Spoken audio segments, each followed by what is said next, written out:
Hi, I'm Sunil and this is Whisper. We produce sports, unscripted and branded entertainment internationally, including Formula One, NFL, international rugby, women's Euros, the Paralympics, and documentaries such as Ben Stokes, Phoenix from the Ashes for Amazon Prime, as well as primetime quiz shows including Jeopardy with Stephen Fry and Ridiculous for ITV. Diversity and representation is really important to us, both in front of the camera and behind the camera. And today, myself and some of our team are taking a look at 3 of the different challenges that people face in our industry. I've always loved sport. I watched Formula One with my granddad every Sunday. He always used to love Mansell, but as soon as Lewis came on the scene, I was obsessed with him. And I've always been a Derby County fan, always loved football. And then there is no sport that I won't sit and watch as well, so that does help. I've always been a massive sport fan. When I was younger, I thought I'd be the next Thierry Henry kind of thing at Highbury. Yeah. And you competed, didn't you? I did. Yeah, I did athletics. So, yeah. At the Commonwealth Games? Yeah, at the Commonwealth Games. Yeah, so it's not just a little run around. Yeah. I think the attitude to women in sport is changing, but there's still a long way to go. I go to football matches and they're still shocked that a woman can run alongside a pitch and put a flag up. You know, there's definitely been progression. Just look at me and Maria, like we probably wouldn't have been sat here 10 years ago. You know, the more of us there are, the better it's going to get. I think, to be honest, one of the main reasons why there's not a lot of women in sport production is there's not a lot of women to see in those job roles. With people like me and Kirsty coming through, then hopefully people will see that women can do creative jobs, and I think they often think, oh, women are just good for logistics and that kind of thing, whereas that's not the case at all.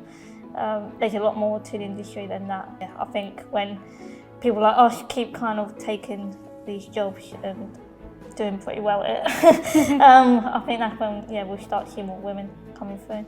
Yeah, just be sassy, incredible women and see what you can do with it.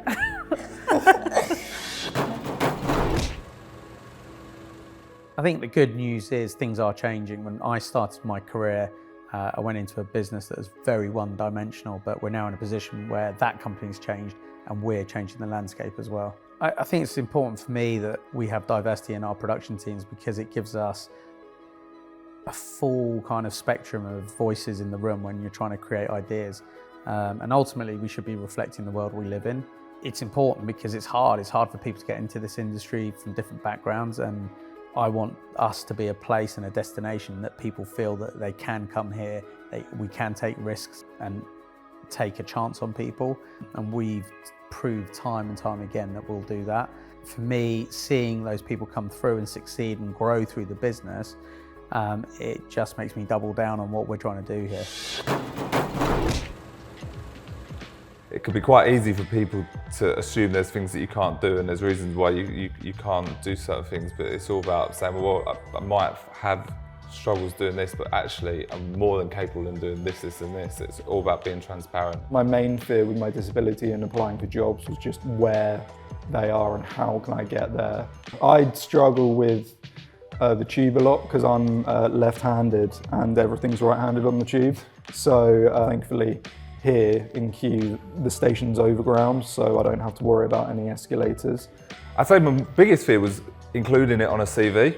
I think when you put it on a CV, you immediately think someone's going to have a judgment on it, and that could be, they could see it as a good thing and want to sort of encourage it. But you also think they're immediately going to have their own presumptions. They could assume there's things you can and can't do, and it's going to go against you. So I think that was my biggest fear, was thinking, do I tell them?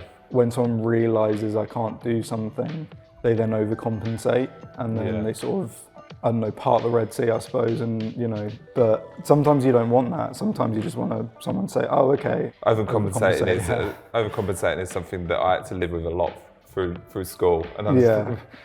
After a while, when you start to get to know people, they'll also get to know your disability and already know the things that you can and can't do, so they won't even ask you, they'll just have the things in place, which is nice. If you're looking at an industry-wide sort of thing, I think there's a lot of people doing the right things and really driving it in the right way.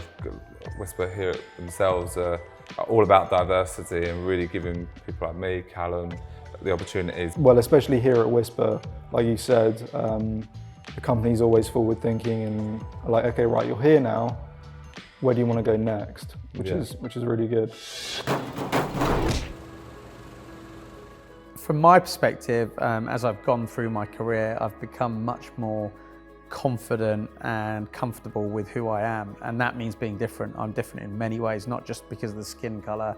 It's having that confidence and comfort that you can be yourself. So there's no reason that you have to fit in and be a particular type. I'd just say be yourself, but be nice with that and work hard with that. Just remember, TV production can be for anyone. If I can make it, you can make it.